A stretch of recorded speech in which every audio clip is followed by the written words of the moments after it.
Good morning students. Yesterday మనము adiabatic డీమాగ్నటైజేషను మొత్తం దాని యొక్క కన్స్ట్రక్షను, దానిలో ప్రాసెస్ ఎలా జరుగుద్ది అనేది మనం క్లియర్గా నేర్చుకోవటం జరిగింది. ఈరోజు దానిలో ఉన్న థియరీ పార్ట్ గురించి క్లియర్గా అనుకోవాలి. అసలు ఆ ఎడియాబాటిక్ డీమాగ్నటైజేషన్ అంటే ఏంటి? అయస్కాంతీకరించబడిన ఒక పదార్థాన్ని సడన్గా డీమాగ్నటైజేషన్ చేస్తే ఆ పదార్థం యొక్క ఉష్ణోగ్రత తగ్గుద్ది. అదే ఎడియాబాటిక్ డీమాగ్నటైజేషన్ అంటారు. శిరోష్ణక నిరయస్కాంతీకరణం అంటారు.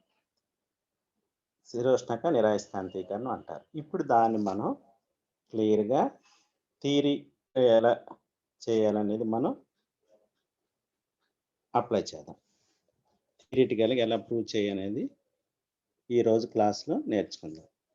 కాబట్టి when a paramagnetic substance already magnetized is suddenly demagnetized, it shows a slight fall in temperature. This phenomenon is called adiabatic demagnetization. ఇప్పుడు దీని యొక్క theory part.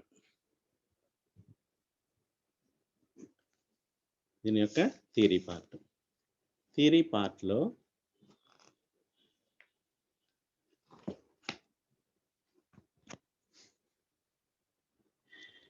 theory. When a paramagnetic substance is placed in a magnetic field, ఒక పారాయస్కాంత పదార్థాన్ని ఇక్కడ మనం ఏం తీసుకున్నాం, gadolinium సల్ఫేట్ని magnetic ఫీల్డ్లో పెట్టినప్పుడు దాని యొక్క స్ట్రెంగ్త్, మ్యాగ్నెటిక్ ఫీల్డ్ యొక్క స్ట్రెంగ్త్ని బి అనుకుందాం. మ్యాగ్నెటిక్ ఫీల్డ్ స్ట్రెంగ్త్ని బి అనుకుంటే ఆ intensity of magnetisation for gram mole of the substances change by DI. Intensity of magnetisation change the DI అనుకున్నాం. అయస్కాంత క్షేత్రం యొక్క తీవ్రతని ఇక్కడ డిఐ చేత సూచించాం. ఇప్పుడు the work done by the magnetic field on the substance is BDI. ఇప్పుడు ఇది మ్యాగ్నెటిక్ ఫీల్డ్ వలన స్ట్రెంగ్త్, నెక్స్ట్ డిఐ అనేది ఏంటి, మ్యాగ్నటైజేషన్, ఇంటెన్సిటీ ఆఫ్ మ్యాగ్నటైజేషన్, అది రాసాము. కాబట్టి టోటల్గా మనకి BDI, magnetic field B on the substance is BDI. ఇప్పుడు ఏం చేస్తున్నామంటే when the magnetic field is switched off, అంటే మ్యాగ్నెటిక్ ఫీల్డ్ని, అయస్కాంత క్షేత్రాన్ని తొలగిస్తున్నాం. The work done by the substance ఏమవుద్ది, మైనస్ బిడిఐ అవుద్ది. ఇప్పుడు మ్యాగ్నటైజేషన్ అప్లై చేసినప్పుడు బిడిఐ అయితే డిమ్యాగ్నటైజేషన్ చేసినప్పుడు మైనస్ బిడిఐ అవుద్ది. అకార్డింగ్ టు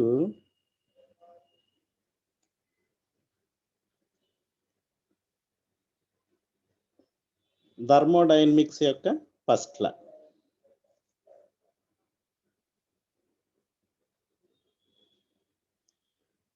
లా, ప్రకారం dq is equal to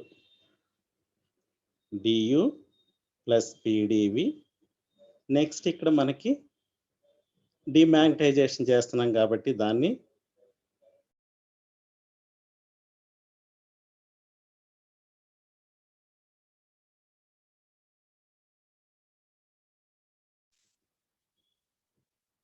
minus బిడిఐ.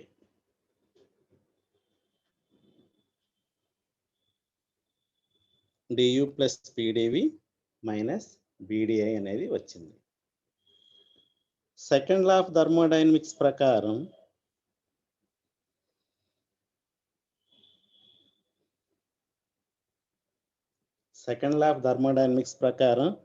we know that dq is equal to tds. Second law of thermodynamics ప్రకారం dq is equal to tds. ఇప్పుడు ఈ dq ప్లేస్లో tds అప్లై చేద్దాం. tds equal to du plus P D V, D U plus P D V. ఇక్కడ మనం చూడండి ఒకటి, if you assume that there is no change in volume of the substance, substance యొక్క ఘనపరిమాణం ఎటువంటి మార్పు లేదనుకుంటే అప్పుడు డివి ఈజ్ ఈక్వల్ టు 0. ఏది వాల్యూమ్లో నో చేంజ్ అయినప్పుడు D V is equal to 0. Therefore అప్పుడు ఏమవుతుంది, ఈ డివి అనేది 0 అయిపోతుంది. కాబట్టి మనకి T D S is equal to D U minus B D I మాత్రమే మిగులుద్ది. చూడండి, ఇప్పుడు this equation is similar to first law of thermodynamics. This equation is similar to first law of thermodynamics. dq బదులు tds రాస్తున్నాం, equal to du plus pdv, du plus pdvగా రాసాం. du plus pdvగా రాసాం. ఇప్పుడు ఇక్కడ చూడండి, దీనిలో మనకి p is equal to minus B and V is equal to I. ఈ సమీకరణాన్ని T D S is equal D U minus బీడిఐని టీడీఎస్ ప్లస్ డియు ప్లస్ పీడివిని పోల్చినప్పుడు minus B P V is equal to ఐగా రాసాం. ఇప్పుడు దీన్ని సింప్లిఫై చేయడానికి according to Maxwell's thermodynamical relation, Maxwell's thermodynamical relation between entropy and pressure. Entropy and pressure మధ్య ఒక సమీకరణం తీసుకుంటే do T by do P of S is equal to do V by do S of P. ఇది from Maxwell's thermodynamical relation నుంచి వచ్చింది మనకి. ఇప్పుడు ఏం చేద్దామంటే ఇక్కడ పైన P is equal to minus B, V is equal to I విలువలను ప్రతిక్షేపిస్తే అప్పుడు మనకి ఏమవుతుంది, ఈ సమీకరణం minus do T by do P of S. కాబట్టి ఇక్కడ బి, పి బదులు B, do T by do B of S equal to do I by do S of B. ఈ విధంగా రాస్తాం. That implies do T by do B of S is equal to minus minus చేత multiply చేస్తే do I by do S B constant. ఇప్పుడు ఈ సమీకరణాన్ని ఏం చేద్దామంటే do I by do T, do S by do T కింద పైన tea చేత మల్టిప్లై చేద్దాం. మల్టిప్లై చేసి ఈక్వేషన్ ఈ విధంగా రాస్తున్నాం, minus T into do I by do T by T into do S by do T of B, that equal to minus t into dou I by dou t, b constant. We know that TDS is equal to dou q కి సమానం కాబట్టి దీని కింద ఏమైనా రాస్తున్నాం, dou q by dou t b constant గా రాస్తాం. dou t by TDS is equal to dou q కాబట్టి ఇలా dou q by dou t of b అని రాస్తాం. ఇప్పుడు ఈ సమీకరణాన్ని, ఇది ఈక్వేషన్ 1 అనుకోండి, ఈక్వేషన్ 1 అనుకోండి. ఇప్పుడు మనము ఏ పదార్థం అయితే తీసుకున్నామో దాని యొక్క ద్రవ్యరాశి స్మాల్ m అనుకున్నాం, mass of the substance small m అనుకుంటే C B is its specific heat at constant field, specific heat at constant field. ఏది సిబి అనేది, ఎం అనేది ఏంటో ద్రవ్యరాశి అయితే సిబి ఏంటో స్పెసిఫిక్ హీట్ అంటే constant field. Then do Q by do T of B is equal to M C B రాసాం. ఇది ఈక్వేషన్ 2. ఇది equation 2. Do Q by do T of B is equal to ఎంసిబి అని రాసాం. ఇది ఈక్వేషన్ 2. ఇప్పుడు 1, 2 సమీకరణాల నుంచి 1, 2 సమీకరణాల నుంచి చూడండి. 1వ సమీకరణం 2వ సమీకరణాల నుంచి ఏమవుతుంది అప్పుడు మనకి? That implies do T by do B of S equal to minus T by M C B into do I by do T B constant. ఈ సమీకరణం వచ్చి that implies dt equal to minus T by M C B into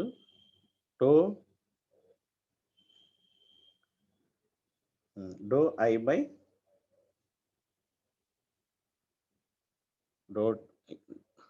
do T by do I by do B of B constant equal to D B. Do I by do B B constant equal D B. ఇది equation 3 అనుకుందాం. Equation 3 అనుకుందాం.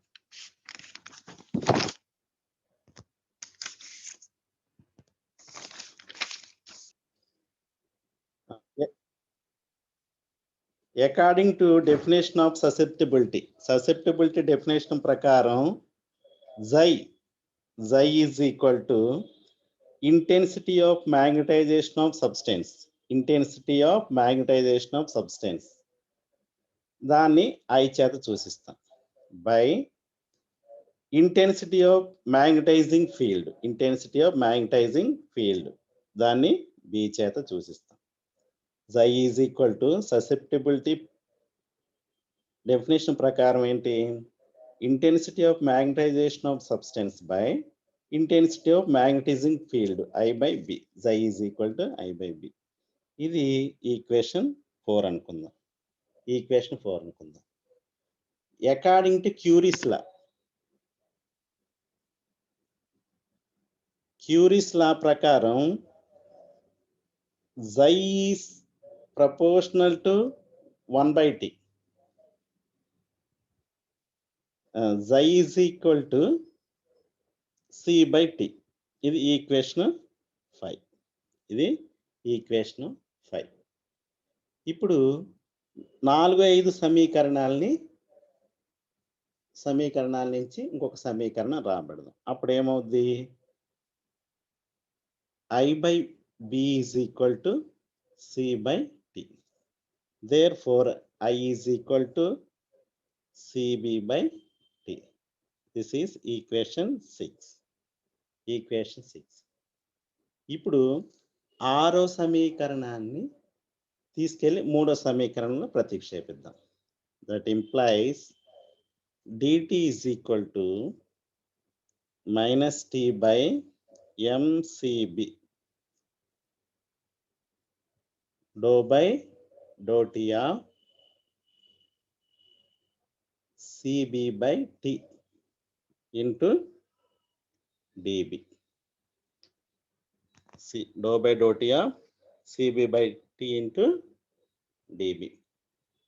ఇక్కడ మనము ఇనీషియల్గా temperature ఏది magnetisation చేసినప్పుడు ఇనీషియల్గా ఉండే టెంపరేచరు, డీమ్యాగ్నటైజేషన్ చేసినప్పుడు టెంపరేచర్. కాబట్టి లెట్ ఇనీషియల్ టెంపరేచర్ TA అనుకుంటే ఫైనల్ టెంపరేచర్ TF అనుకుందాం. అలాగే మ్యాగ్నెటిక్ ఫ్లక్స్ డెన్సిటీస్ ఇనీషియల్గా BI అనుకుంటే ఫైనల్గా BF అనుకుందాం. అప్పుడు ఇక్కడ DT అనేది ఏంటి? చేంజ్ ఇన్ టెంపరేచర్స్ కాబట్టి final temperature minus initial temperature, that equal to minus T by mCb integral Bi by Bf dou by dou T of Cb by T into Tb. ఇప్పుడు దీన్ని simplify చేద్దాం. Simplify చేసినప్పుడు minus T M C B అనేది constant, తర్వాత 1 by do by dt of 1 by T అంటే minus T square అవుతుంది కాబట్టి minus C B by T square into D B that equal to C by M C B into T integral B initial by B final that equal to B D B అయింది. ఇప్పుడు ఫైనల్గా C by 2m C B T. ఇప్పుడు B అనేది upper limit minus lower limit రాయాలి కాబట్టి B square F minus B square I that equal to K by 2cbt into square f minus b square I, where k is equal to c by m అనుకుందాం. therefore అప్పుడేమో C by M అన్నప్పుడు మనకి K by 2cbt into B square F minus B square I మాత్రం మిగిలింది. ఇక్కడ ఏమనుకుంది, when the field is switched off అంటే demagnetisation చేసినప్పుడు ఫైనల్గా ఉండేది 0 అనుకుంటే అప్పుడు T F minus T I is equal to minus K into B I square by 2cbt. ఇక్కడ negative sign indicates that the temperatures fall in adiabatic demagnetisation. ఇక్కడ నెగిటివ్ సైన్ ఏం సూచిస్తుంది, డిమాగ్నటైజేషన్ వలన టెంపరేచర్ అనేది తగ్గిందనేది ఈ విధంగా చూపించడం జరిగింది. ఈ విధంగా థియరీ పార్ట్ని మనం ఈ విధంగా డిరైవ్ చేయొచ్చు. కాబట్టి ఎడియాబాటిక్ డిమాగ్నటైజేషన్ దానిలో దాని యొక్క కన్స్ట్రక్షన్ ఎలా ఉంటుంది, దానిలో ప్రాసెస్ ఎలా ఉంటుంది, తర్వాత దాని థియరీ ఎలా ఉన్నది అనేది ఈరోజు మనం క్షుణ్ణంగా తెలుసుకోవడం జరిగింది. ఎగ్జామ్ పాయింట్ ఆఫ్ వ్యూలో కూడా ఇది వెరీ వెరీ ఇంపార్టెంట్. కాబట్టి మీరందరూ కంపల్సరీగా చదవాలి. Okay, thank you very much.